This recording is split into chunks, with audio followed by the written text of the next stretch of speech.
आज पिंधी जा मेरा नतून शर्ट, एक नया शर्ट पहन के निकला। अभी जाऊंगा हाउली का राग देखने के लिए और वहाँ से जाऊंगा एक गाँव है वहाँ पर जाना बेलोना, तो नाम आप लोग सुन रहे हैं अभी, वहाँ पर जाऊंगा। अगर आप लोग चैनल में नया है तो प्लीज़ सब्सक्राइब करने के लिए मत। फाइनली इंट्रो आई पाले इतना वो आ गया, रुक के उसका जो है ना वो हर रोज मुझे वेट करता रहता है पूरा पिछपिने को। तो अभी हम जाएंगे कहाँ। आपका प्लान है? मेरा प्लान तो ठीक है।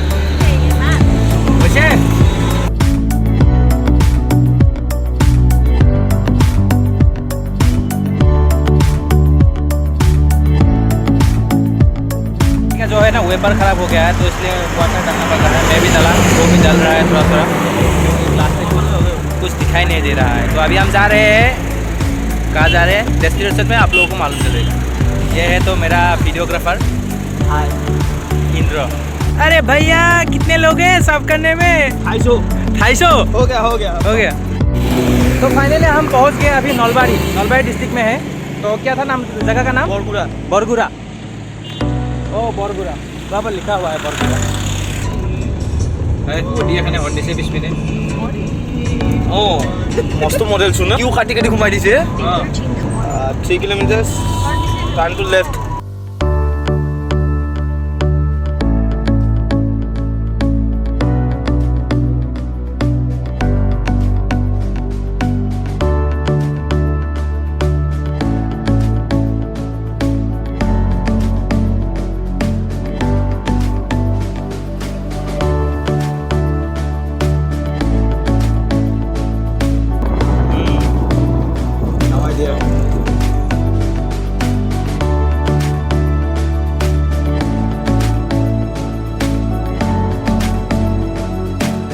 यहाँ से देख सकते हैं जो पाठशाला से सीधा जो रोड है, यहाँ से आके आप लोगों को मिलेगा, आप लोगों को पाई যাব मुख्यमंत्री महोदय स्वच्छ सेउज प्लास्टिक आँचनिर अधीन प्रथम गाँव बेलोनालय आपलोग स्वागतम। तरह 2.50 किलोमीटर, मतलब यहाँ से 2.5 किलोमीटर है बेलोना तक। तो आप लोग आइए और मेरे साथ देख बेलोना गाँव क्लीनेस्ट विलेज।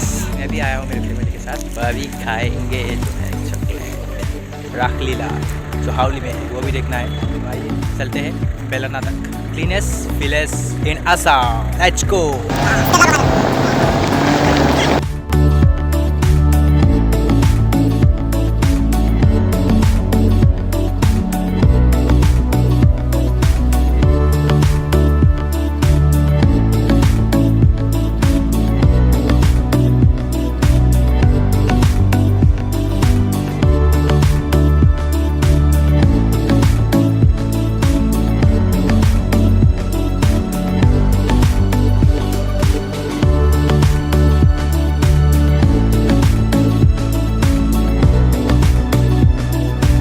एंजॉय करता हूँ, अंदर जाके मिलते हैं वहाँ पर।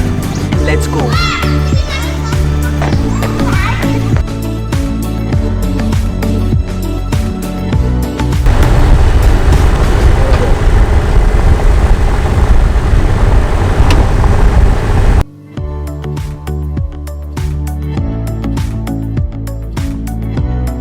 হেলমেট ডাষ্টবিন বেলোনাত আহি পালোঁ। ইয়াতে দাদাক লগ পালোঁ। দাদা আপোনাৰ নাম? মোৰ নাম মহম্মদ আৰিফুল আলী। এনেই ইয়াতে আমাৰ পলিথিনৰ বিষয়ে আমাৰ তাৰমানে 500 টকা ঘিৰি প্ৰতি জৰিমনা কৰা হৈছে। কোনোবাই যদি কেতিয়াবা আনিলে সেইটো বস্তু কৰি পেলোৱা হয়। এৰিয়াটো আমাৰ বেলোনা বুলি ক'লে ইয়াতে অলপমান আমাৰ বেলোনাৰ পৰা সেইখিনি ভৱানীপুৰ পৰে আৰু ইয়াৰ পৰা সেইখিনি ভৱানীপুৰ পৰে, এইখিনি আমি বেলোনাত কৰোঁ। পাত আছে সমস্ত হয় আমাৰ। হেলমেট ডাষ্টবিন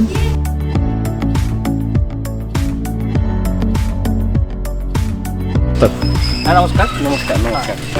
আপোনালোকৰ ভিলেজখন দেখিলোঁ, টিভিটো দেখিলোঁ, নিজৰো দেখিলোঁ, সেইকাৰণে চাবৰ কাৰণে আহিলোঁ।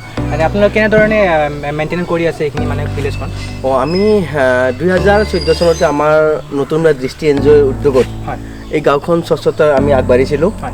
আৰু নতুন দৃষ্টি এনজিঅ' উদ্যোগতে আমাৰ যেতিয়া আমি কাম আৰম্ভ কৰিলোঁ, তাৰপিছতে আমাৰ নতুন যুৱ সংঘ আগবাঢ়ি আহিল, তাৰপিছত মহিলা সমিতিবিলাক আগবাঢ়ি আহিলে, তাৰপিছত গোটেই গঞাৰাইজ আগবাঢ়ি আহিলে। আৰু অহাৰ পিছত এতিয়ালৈকে আমাৰ 2016 চনত আমি জিলা ভিত্তিত আমি পুৰস্কাৰ পাইছিলোঁ 1 লাখ টকা। আৰু তাৰপৰা আৰম্ভ কৰি পেলাই আমাৰ 2018 চনৰ 4 জুন তাৰিখে আমি আমাৰ গোটেই গাঁওবাসীয়ে মিলিত হৈ পেলাই আমি প্লাষ্টিক বৰ্জন কৰিছোঁ। যে ওৱান টাইম ব্যৱহাৰ কৰা প্লাষ্টিক সেইটো আমি সম্পূৰ্ণ নিষিদ্ধ কৰিছিলোঁ ইয়াতে। আৰু নিষিদ্ধ কৰি পেলাই আমি এটা সামাজিকভাৱে আমি এটা কাম কৰিছিলোঁ যে যিয়েই ওৱান টাইম ব্যৱহাৰ কৰা প্লাষ্টিক ব্যৱহাৰ কৰিব তেতিয়া আমি তেওঁলোকক 501 টকা জৰিমনা ব্যৱস্থা কৰিছোঁ। আৰু ইয়াৰ লগতে আমি সংগতি ৰাখি পেলাই যে আমাৰ প্ৰতি ঘৰ পৰিয়াল যদি স্বচ্ছতা হ'ব লাগে যে মাদক দ্ৰব্য সেৱন কৰিব নোৱাৰিব যিকোনো আমাৰ ড্ৰাগছ ব্যৱহাৰ কৰিব নোৱাৰিব আৰু তাৰ যদি কোনোবাই ড্ৰাগছ ব্যৱহাৰ কৰি বা মাদক দ্ৰব্য সেৱন কৰি আহি পেলাই তেওঁ আগবাঢ়ি আহি বিভিন্ন অত্যাচাৰ কৰে বা উদ্ভণ্ডালি কৰে আমি 1001 টকা জৰিমনাৰ ব্যৱস্থা কৰিছোঁ ঠিক এনেকৈ আমি আৰম্ভ কৰি 2018 চনৰ 4 জুন তাৰিখৰ পৰা কৰি পেলাই আমি 2019 চনৰ 8 অক্টোবৰ তাৰিখে আমাৰ নৰেন্দ্ৰ মোদী ডাঙৰীয়াদেৱে আমাক টুইটযোগে আমাৰ অভিনন্দন জ্ঞাপন কৰিলে আৰু তেতিয়াৰ পৰা মানুহখিনি বেছি উৎসাহ উদ্দীপনা পালে আৰু আহি পেলাই এতিয়া আমি ভাবিছোঁ যে আমাৰ কেনেকৈনো আমি সেউজী কৰিব পাৰিম গাঁওখন কেনেকৈনো আমি এছিয়া মহাদেশৰ ভিতৰত এখন ভাল গাঁও কৰিব পাৰিম আদৰ্শ গাঁও কৰিব পাৰিম ইয়াতে আমি সদায় সকলো মানুহখিনি বৰ্তি আছে এতিয়ালৈকে আৰু দাদা এই জাগাটো আমাৰ কিমান ডাঙৰ এৰিয়া মানে এইটো কভাৰ হ'ব ইয়াতে আপোনাৰ 350টা পৰিয়াল আছে আৰু 2500 জনসংখ্যা 9টা চুপা আছে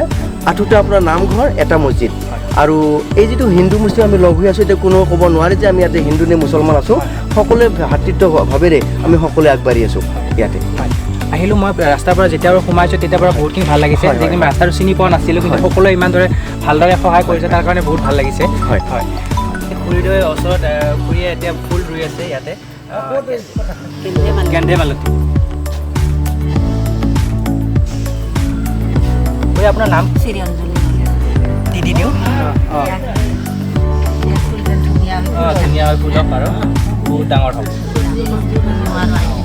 হয় हम लोगों ने थोड़ा फुटेज कलेक्ट कर लिया है आके तो भाई कैसा लगा आके जो कुछ भी हम लोग देखा है ना अदर गांव से बहुत ही क्लीन है वही बहुत लोगों का जो रेस्पेक्ट है बहुत अच्छा लगा तो इसलिए सबको मेरे तरफ से थैंक यू খুৰা আহি পিনে ভাল লাগিলে আপোনালোকৰ ইয়াতে হয় আপোনাৰ নামটো মহম্মদ আনিছ হয় এতিয়া আপুনিও কামত লাগি আছে সকলো লাগিছিল হয় এতিয়া আপোনালোকৰ কিবা নিৰ্দিষ্ট টাইম আছে যে এইখিনি টাইমৰ পৰা এইখিনি টাইমলৈ না সকলো যেতিয়া ফ্ৰী হয় তেতিয়া কামত লাগি যায় না না আগেবিলাক বেলা হৈছে মানে নাই ইয়াত যিটোৰে মই চাফা কৰিব হয় যদি 5-6টা পৰি থাকে হাতেৰে তুলি নি হয় মানে সকলো সদায় মানে কাম কৰা হয় মানে ঠিক আছে কমপ্লিট একদম পুৰা চাফা যাওঁ ভিতৰলৈকে দাদাজনে মাতিছে অকণমান কথা পাতোঁ তেওঁৰ লগত এই দুটা আৰম্ভ কৰিছোঁ এতিয়া প্লাষ্টিকৰ ঠাইত আমি কাগজৰ থোপা আৰম্ভ কৰিছোঁ এইবোৰ পৰা আপোনালোকে ক'ৰ পৰা আনিছে নে নিজে বনাইছে এইটো আমি নিজে বনাইছোঁ আৰু কাগজটো আমি দোকানৰ পৰা কিনা হয় এইটো হেণ্ডমেড হয় হয় হয় হয় মই 2 বছৰ আগৰ পৰা আমি প্ৰশিক্ষণ দিছিলোঁ দি পেলাই এটা কাম কৰি আছে 2016 চনত আমি পাইছিলোঁ জিলা ভিত্তিত আৰু 8 অক্টোবৰ তাৰিখে সম্পূৰ্ণ নৰেন্দ্ৰ মোদী ডাঙৰীয়াই আমাৰ ঘোষণা কৰি দিয়ে তেতিয়াৰ পৰা মানুহখিনিৰ গাত এটা যেন বাতাবৰণৰ সৃষ্টি এটা কৰিছে যে আমি স্বচ্ছতা হ'ব লাগে সঁচাকৈ আচলতে মনত আমি হৃদয়ত হ'ব লাগে স্থান পাব স্বচ্ছতাটো যদি হৃদয়ত ৰাখিব পৰা যায় নিশ্চয় আমি সকলোৱে আগবাঢ়ি আহিব পাৰিম আমিও এতিয়া আচাৰ লৈ ল'লোঁ ইয়াৰ পৰা খাই চাম কেনেকুৱা লাগিছে বজাৰ কৰিবৰ কাৰণে এইবোৰ ব্যৱহাৰ কৰে কাগজৰ দৰে ফুলৰ বাগান পাতিম আৰম্ভ কৰিছোঁ কিন্তু বাগজবিলাক থাকিব কিন্তু এতিয়া আমাৰ এইবিলাক আমি চাফা কৰিবলৈ বানপানী হৈছিল যিটো ৰাস্তাৰে আহিছে আপোনালোক বহুত পানীয়ে খান্দি পেলাইছে কিন্তু সদায় যিটো পাত পৰি থাকে আমি চাফা কৰি দেওবাৰ আৰু বৃহস্পতিবাৰে আৰু সামাজিকভাৱে বৃহস্পতিবাৰ আৰু দেওবাৰে চাফা কৰা হয়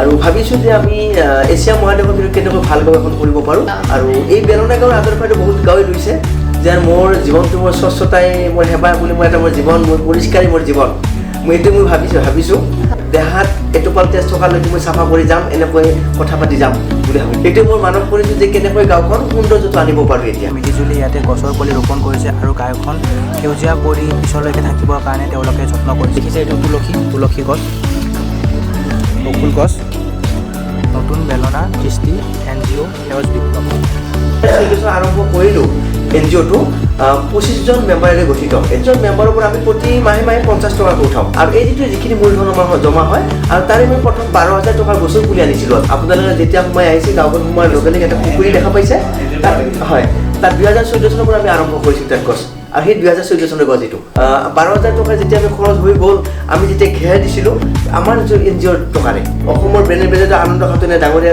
আমাৰ ওচৰত আহিছিল আমি তেখেতৰ ওচৰলৈ গৈছিলোঁ আৰু যাই পেলাই এটা বস্তু পাইছিলোঁ তেখেতে কৈছিল যে ছ'চিয়েল ফৰেষ্টৰ পৰা আমি সম্পূৰ্ণ বিনামূলীয়াকৈ গছ তেখেতক যোগান ধৰিব বুলি আৰু তেতিয়াৰ পৰা তেওঁলোকৰ আমাৰ জিলা DFOক আমি আলোচনা কৰিলোঁ আমাৰ ওচৰতে বিট অফিচাৰ আছে এজন তেখেতক আমি যোগদান কৰি পেলাই আমাৰ ছ'চিয়েল ফৰেষ্টৰ পৰা আমি গছৰ পুলি বিনামূলীয়াকৈ অনাৰ ব্যৱস্থা কৰোঁ তাৰপিছত আমাৰ ৰাইজৰে আমাৰ প্ৰতি গিৰি বাঁহ গছ আছে 99% মানুহে দিন হাজিৰা কৰা মানুহ যে আমাৰ চিন্তা হৈছে আহিল যে এই দিন হাজিৰা কৰা মানুহখিনি কেনেকৈ আমি আৰ্থিকভাৱে সবল কৰিব পাৰোঁ আৰু সেই প্ৰচেষ্টাতে এতিয়া আমি নতুন দৃষ্টি এন জি অ'ৰ সৌজন্যত আমি খেতি আমি কৰিবলৈ লৈছোঁ আমি এতিয়া বিভিন্ন আমাৰ যিবিলাক ডাষ্টবিন বনাইছোঁ এতিয়া আমি বিভিন্ন মানুহে আমাক অৰ্ডাৰ দিয়ে আৰু এই যিখিনি দিন হাজিৰা কৰা মানুহ তেওঁলোকে সন্ধিয়া আহি এইবিলাক ডাষ্টবিনবিলাক বনায় আৰু তেওঁলোকে ক্ষুদ্ৰ এই পইচাটোৱে এটা ভাল মূলধন হিচাপে তেওঁলোকৰ হয় মহিলাখিনিও কাগজৰ ঠোঙা বনায় এতিয়া আচাৰৰ উদ্যোগ কৰিছে এতিয়া বিভিন্ন কাপোৰ ডিচেম্বৰৰ 1 তাৰিখৰ পৰা